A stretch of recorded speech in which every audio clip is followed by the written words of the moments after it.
The recognition of the separation of the Purusha, the inner witness consciousness, and the Prakriti, the active nature that operates in the mind, life, and body, is an important step in the practice of yoga, whether for total abandonment of the outer world and liberation of the being, or as an essential phase in the eventual transformation of the nature to take up and manifest the divine intention without the distortions caused by the ego consciousness.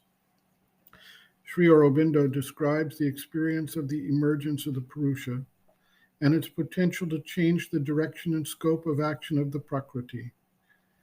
He also reminds the seeker that the transformation process is not one that can occur overnight, as the body-life-mind complex is bound by habitual patterns of long-standing nature, and this is actually amplified by the corresponding habits in the society and in material nature itself.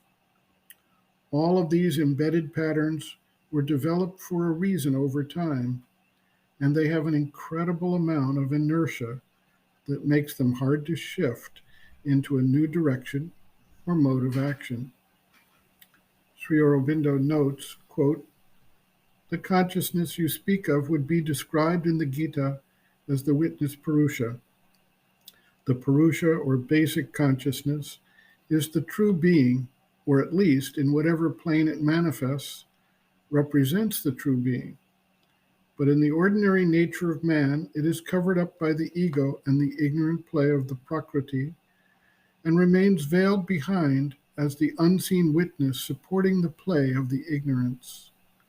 When it emerges, you feel it as a consciousness behind, calm, central, unidentified with the play which depends upon it. It may be covered over, but it is always there.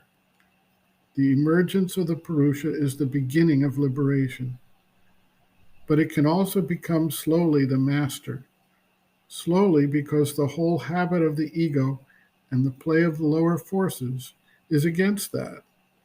Still, it can dictate what higher play is to replace the lower movement, and then there is the process of that replacement, the higher coming, the lower struggling to remain and push away the higher movement. You say rightly that the offering to the divine shortens the whole thing and is more effective, but usually it cannot be done completely at once, owing to the past habit, and the two methods continue together until the complete surrender is possible."